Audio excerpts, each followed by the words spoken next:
Hello, welcome back. Teh Tarik Hour. As always, it's me, Azreen, along with Ah Kit, and we are back for another episode of Teh Tarik Hours. Talking nonsense, whatever you want to talk Nonsense about. talk of Malaysians. As always, if you enjoy what we do, share, like, subscribe, all that good stuff. And if you want to reach out to us, tehtarikhour@gmail.com. Today's topic is a bit of a recent media frenzy, It's something that scared the nation, lah. If you see the topic title, we are talking about children Yep. and how safe is it for children in Malaysia, lah, basically. This came on the foot of the recent case of the missing girl.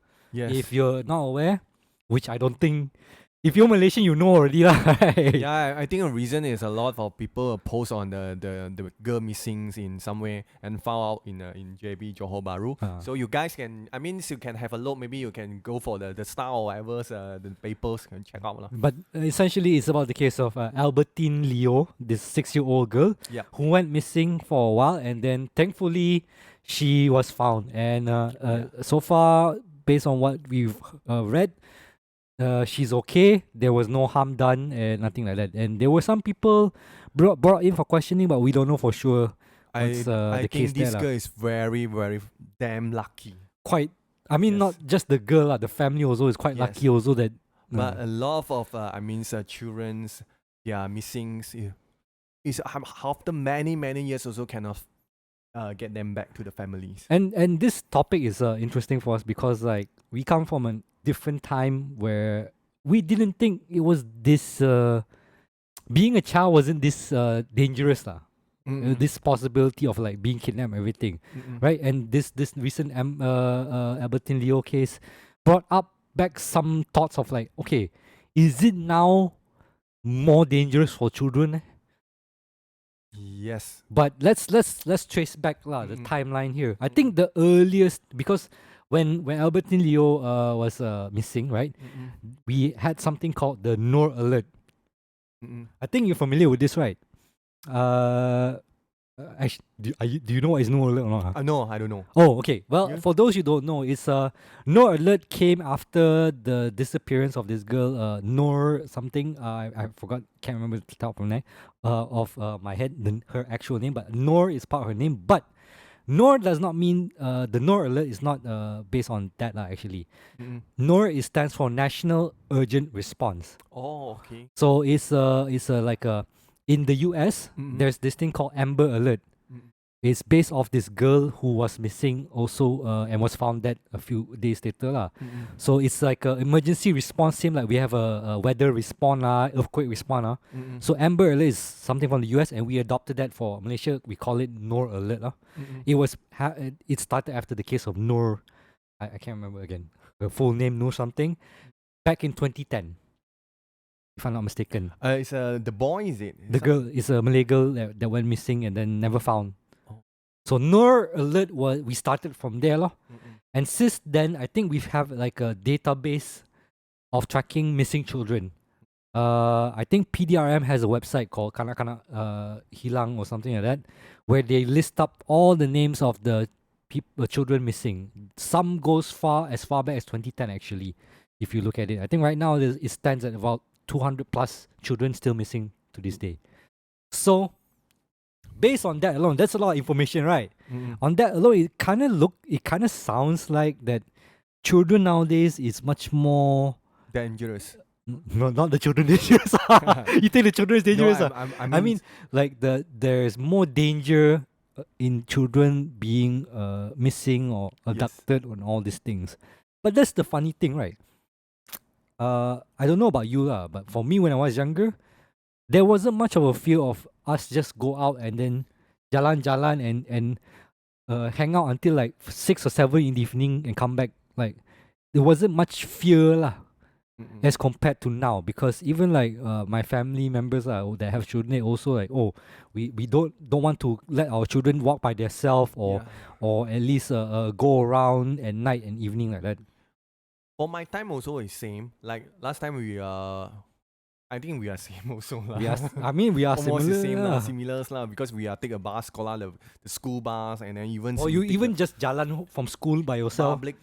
even primary school also take the public And at that time, I'd say we what, like 10, 9, 8? 10, 9. That time I think is the primary school time now. Yeah, basically when we were children lah, basically. Children's lah. But and that time it wasn't like, I don't know, there wasn't as much fear Yes. compared as it is today. Now, here's the thing: do you feel like it is a lot more dangerous nowadays? I feel more dangerous. I mean, statistically, it should be safer, right? Because we have all these things that help us take care of safety, like smartphone, GPS, all this. Things should be safer, or at least there are these things that allow us to be safer. But only the humans is changed. what is the perception that makes it change? The human change is because they are more on they are more like emphasize on their own benefits. What they want to, even like child missings. I think it's not just the child missing. They are because the childs actually they can like trading is as a business. Business you mean like what? The people actually is restrict the children's or even adult the people, because this one is we down now a topic we're talking about children's lah. It's some kind of like a business. They have the like call it what you call it now? They take the children's and then sell to other people. Child trafficking lah, basically. Child trafficking lah. Well, I mean, I feel like Malaysia, when it comes to trafficking, we are not the best there in terms of like keeping these cases down, because if I'm not mistaken, under the US human rights tier list, we are second tier 2 lah. Basically, is we've done some things to improve our trafficking situation, but we are still lacking in a lot of areas. And child trafficking is unfortunately still a case that's quite prominent here lah. But you're going off on there. Do you think this is like usually the main reason why children are missing?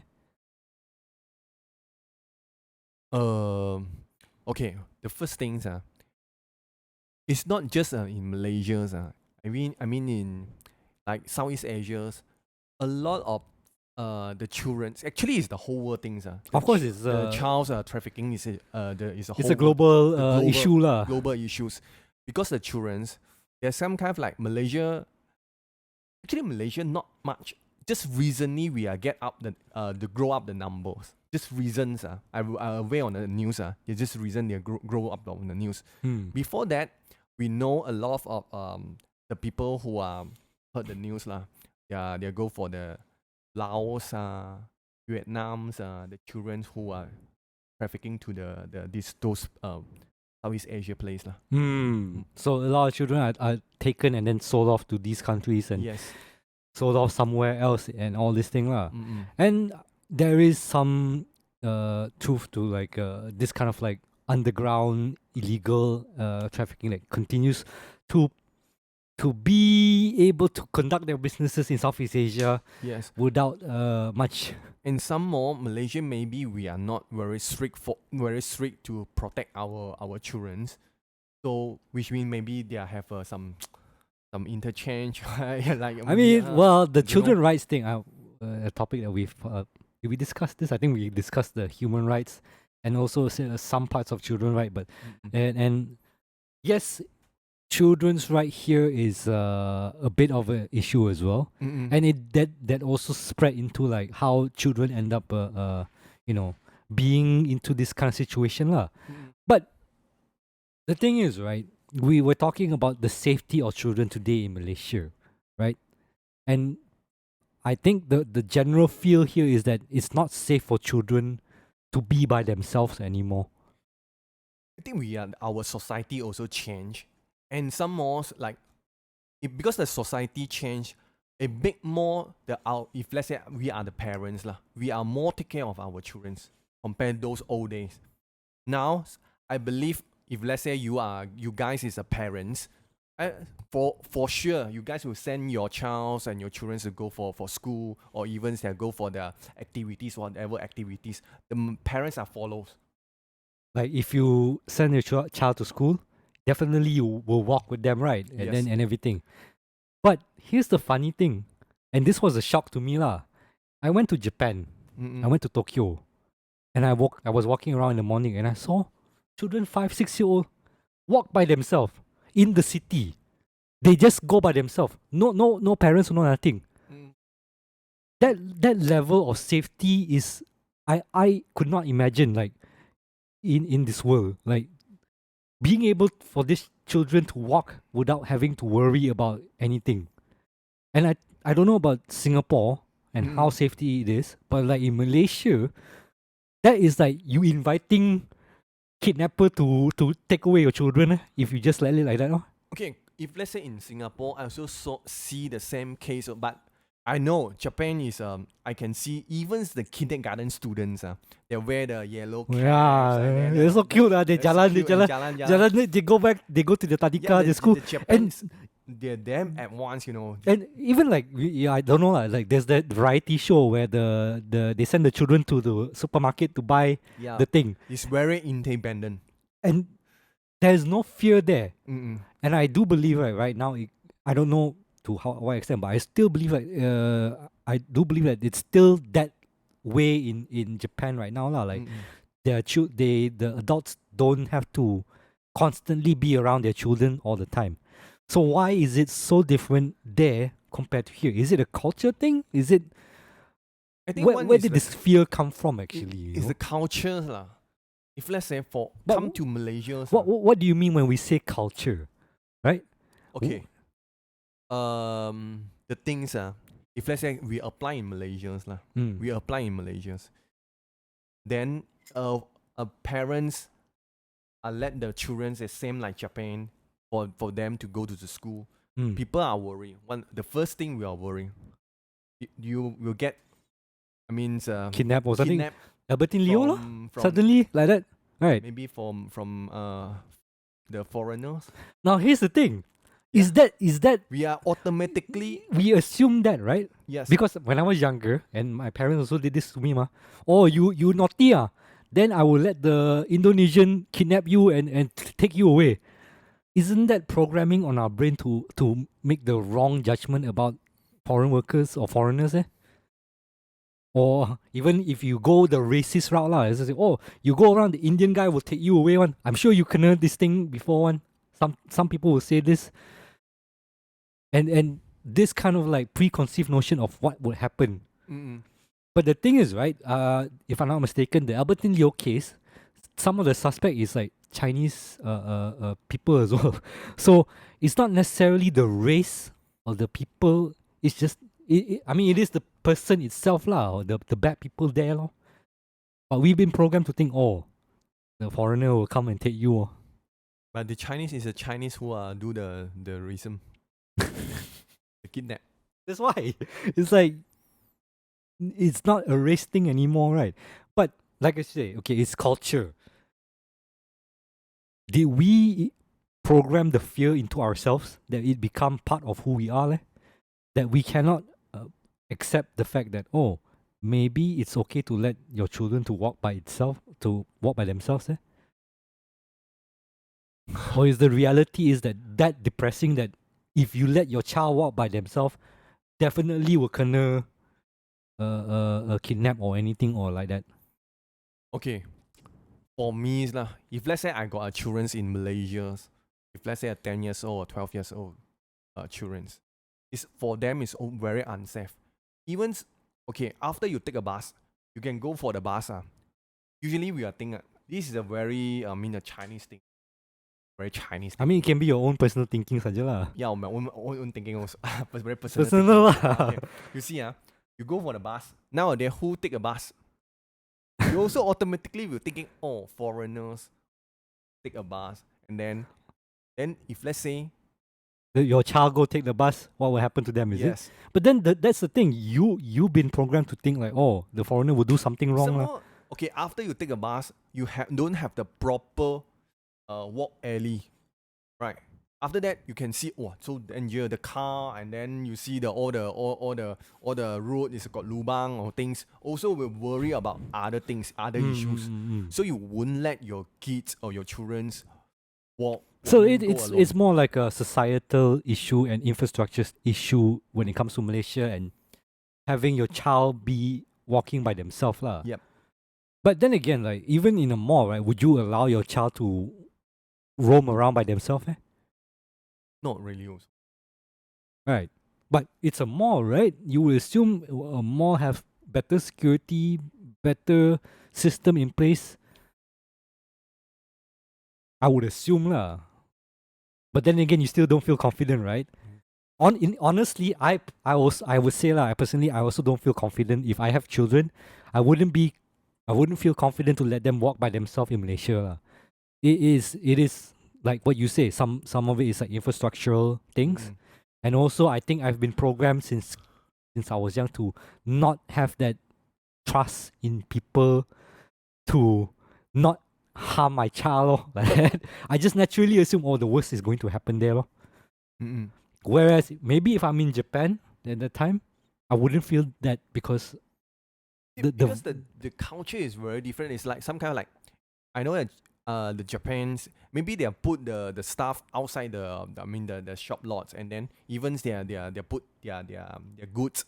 There's no one go for churi or steal. like you leave your laptop in the McDonald's there, you leave it 5 hours, it will still be there. That's yes, what you say. Some kind like this, but the culture. But in Malaysia, if you leave it in, even your lock. Actually, I tell you, this is what happened to me lah. McDonald's that time, I bought my PSP and leave it in my bag lah. I just went to go refill my water. When I come back, my PSP already gone, bro. But that fast already, you know. Okay, actually I got exception case. If let's say for this one, last time I went to Penang, my thing is leave my phone. Actually, my phone I left in the 7-Elevens. But I come back and then the guy said, "Hey, you left the phone. Oh, you give me back the phone." So there are good people also. Also got good people, but we are still worried. The worry is still there. Because the fear comes first rather than the trust lah, I think. Yes. And that's where it comes to, I think, children's safety in Malaysia and the perception there. We put fear over trust first, lor. Because I think in Malaysia, I don't know, the environment, the situation now is more like people are afraid of the worst that could happen to their family or to their children and anything like that lah. But we are always thinking, because now compared with old days, and now it's because the human trafficking, and then because the people also, because we carry all the organs, the people who can sell the organs, even I mean, not just that lah. It's just the fact that the accessibility for all these predators to contact children lah and all this thing, like you don't know if, let's say, your child play Minecraft, you don't know the person they're talking to could be a predator trying to get your child and all this thing. There's many things that many ways to can cause you fear there lah. Let alone having your child walking alone outside in today's society. But it brings the question that is our society just already set in the way of we need to be afraid all the time? We need to be like prevention rather than hope for things to get better. Like, would you feel safe to have children here? I mean, in KL. I mean, if let's say in KL, it's so like, I think you can see in KL a lot. Even in US, it's also not safe. The children's. I mean, you see, a lot of we see a lot of people crowded. It's some kind of like, okay, beside of we three races lah. It's actually quite racist also, this thing. Okay. You are, because sometimes like we put a child's, like, okay, if let's say we are got three what you call that we put in a mall, in the mall, you also will feel unsafe. Because a lot of different races you can see, Indians Malays, if let's say for Chinese perspectives, you will think, Chinese Malay maybe they're not good. It's not the perspective. You say, maybe the Indian will catch the child. It's some kind like this. Yeah, but like, why is that persistent in the thoughts nowadays? Like, I can understand. If let's say the mall, inside the mall is only one race, no matter it's Malay or Chinese or Indians, maybe there will be more safe. You feel more safe. More safe. I don't know, you got this kind of perspective or not? No.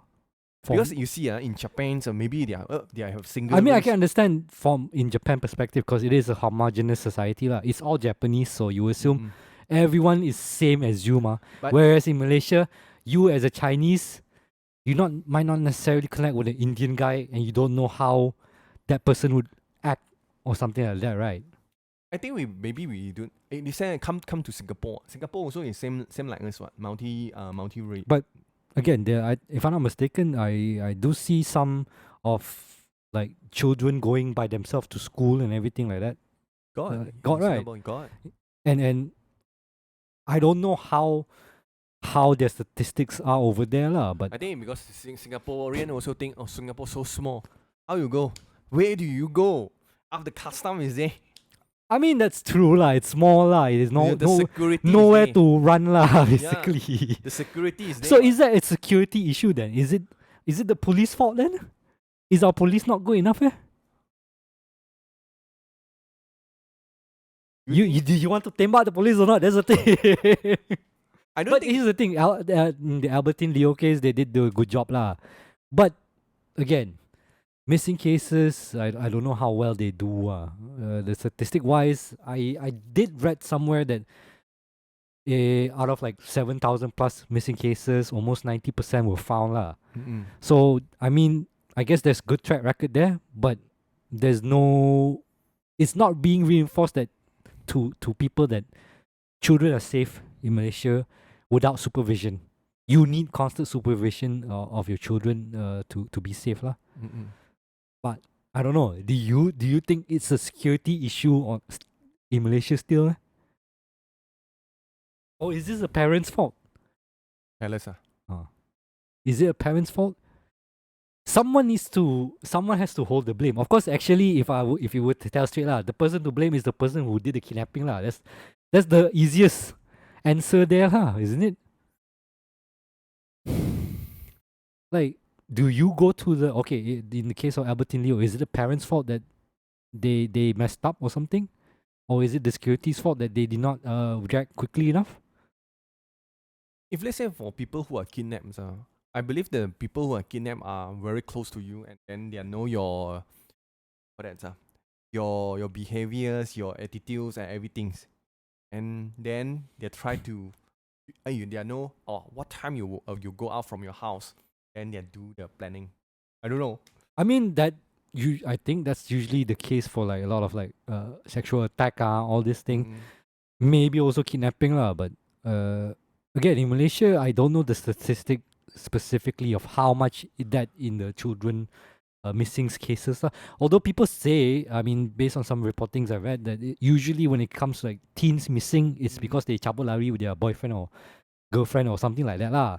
But for children specifically, it's a mixed bag lah. Some cases it is a pure kidnapping. Some is like impulse kidnapping. Some could be a syndicate kidnapping. Why you think? I think a different way, Lisa. If really Malaysia here, we have a demand, then we have a supply. But the society got demand and supplies, ma. If let's say somewhere in Malaysia have demands in these childrens, I want to get the childrens to do something. So the supply to find out this kind of. But I mean, the demand doesn't necessarily have to be from Malaysia, though. Yeah, it can be from outside Malaysia. It's just that there is the demand, and we see ourselves as the supplier, kind of thing. Is it? Yep. But in Malaysia, we also have found out we have a demand. But then that comes to the point of like, isn't that a government not putting enough policies in place to ensure safety? I think government this is strict away. I saying. Sure. I think the government is not very strict for the child protection, child children, right? For what I know, in somewhere north of Malaysia, they have a sex abuse for child. Okay. This is what I know lah. This is calling a demand day. This is one part of the demands lah. Maybe it's not all lah. So I mean, there is that the market exists there, but nothing is being done on a systematic level to eliminate that lah. Basically, in some cases, I guess. Since it's still there, it's probably encouraged, I guess. But I mean, okay, then what would you suggest? Should we have a stricter approach towards this kind of thing? Like, should government really immediately pass the law, say, oh, we are no compromise on children's safety. Everything must be like this, like this. I think we are go for our education, our people first. It's not the children. We have to like in Malaysia here, maybe we are not like for because nowadays they split out us because we have a lot of different school. Different school. We have this Chinese school and whatever school is different. So the parents also thinking is differently. You think the division has caused people to fear the other more, is it? It's some kind of like, oh, this gang people is this gang is the other gang. We are not in a harmony, you know. Last time is a Kebangsaan school or a Kebangsaan school. Okay, that could be a reason also actually because back then there wasn't much separation between like races in terms of school, right? Someone nowadays, the children is the guy is rich and then they go for international school or this kind of thing. They split out a lot of diversities. We call it diversity, but this is diversity not good. What even the diversity is not good, huh? The government try to do something. How I go to do? I don't know. So that means we need to do some nationalism, is it? Let's say I go to speak to this group of people. I try to speak in Chinese and what. Then I try to speak in this group. Oh, we are trying to speak in Malay. And the international school, you are different also. But all is the children's what? I don't know. I don't know. Is a really split. We are not singing the same thing, you know. We are not doing the same thing. And you think that because of that so much separation, it puts us in fear for our children because different people, different thinking and different. Okay. I put the examples lah. If let's say you want international school students and then you think, oh, this Kebangsaan school should be poor and then it's not same grade with me. The children is to think about this kind of thinking. They're different. They look different. Maybe they're more 30 or this kind of the Kebangsaan school. Which could lead into that children growing up being like, oh, next time I see all these like rich children, I will kidnap them or something like that. Is it? No. Some kind of like, oh, we are different people, ma. We are different people. We are divide our. You already divide, ma. I'm the school in different. I'm, or now lah. I see a lot of our group. I'm not. If let's say I'm speaking in Chinese, okay, I jump the group in Chinese. I said really to deal with people who speak in Malay or the English group of people. So you think by unifying our children and our the different races here, that would reduce the fear of at least the children's safety, is it? No, yeah, some kind of like if let's say they grow up, they're also worried. Oh, this guy. They wouldn't worry straight away lah. So there's less fear there lah. I mean that would help in terms of like not putting the programming of thought, oh, this Indian might kidnap my child or this kind of thing, right? Reduce that kind of fear lah, I would assume. And okay, that can be a first step, but statistically speaking, is like, do you think would that impact the number of cases there? I mean, I don't know lah, because like we don't know how it will happen because right now Malaysia is still very divided lah, I can say. Yeah, divided. Some essentially right now, if we were to compare like, you know, Japan or Singapore, there is no trust within Malaysia to let your child be walking alone lah. And I don't think it's gonna change anytime soon lah. Seriously lah, now we are still got the belief. If let's say I know you, then because slowly we are lost this in trust. I mean, yes, like if you were to compare back when we were younger, you wouldn't fear the children just playing around in the football field with all different people, because I don't know lah. Maybe at that time there wasn't much fear there. People don't see all the fearness there. But now it's become more apparent, like how much children are missing, that it becomes the fear is intensified lah. But again, I mean, for Malaysia itself, I think there's not much we can do to change it lah. I feel like at the end of the day, it's gonna be up to the parents to take care of the children lah, and how they approach it lah. It's just that I hope it doesn't end up being like they develop a certain fear towards other races lah or other kinds of people lah. Because again, we will instill all this fear of like, oh, this foreigner is going to kidnap us, this Bangla is going to kidnap us and all this thing. Like, but it's not like they come here purposely to kidnap you leh. Like, I don't think so lah. In some cases, some of them were even forced to come here. They themselves were kidnapped also actually. No, actually it's like I sorry to say lah, because a lot of the foreigner come here, they are go for the for livings. If let's say they are really poor, they are cannot have their own meal, or cannot survive in Malaysia. They have to do something. Do some kind of like, because I want to live. I want to survive. So you think they would like criminals. what, criminal things, Yes. right? So maybe they are. If let's say this is one of the business, I can say this is a child trafficking is one of the. But then business. again, we need to look at that the core of that issue, ma, is because that person couldn't survive. Why couldn't that person survive? Because if we just assume that, oh, it's because he's an immigrant, and then we would think the solution is no more immigrants in Malaysia lah. Isn't that what we would jump to? But then, what if that happens to a Chinese guy? What if that happens to a Malay guy or Indian guy? What if this Indian guy, he already tried his best, but he could not survive, so he have to end up kidnapping children and selling them? Is it the fault of the Indian guy? Is it the fault of the Indian race? No, ma. I don't think so. Let's say we want to like this one is like the criminals, the one who are do the kidnap. They have, because we have we have the demands. We do the supply because we have a demand. So they has become a business. No, the thing is, right, I don't think it's just the supply and demand also. It's also about the individual and what drove them to do it in the first place also, right? For a kidnapper, like, even like, okay, like say drug trafficking. Do you think a lot of the people who did drug trafficking, they really enjoy to do drug trafficking, meh? No, ma. Make money, what? Make money, but why do they need to make money? Because they're desperate, ma. Why are they desperate? What, is it because you think they didn't work hard enough, meh? If they are willing to do drug trafficking, if let's say for people who want to make money, if a lot of the way, because we cannot explain it in one episode. Then maybe not episode lah. One episode, you know. But okay, let's. Some people is like the issue is complicated lah. There's no single way. Of course, we like to say it's simple, like, oh, it's all the foreigners who kidnap. Let's just not let a foreigner in. Yes, I understand. That's the easiest solution there lah.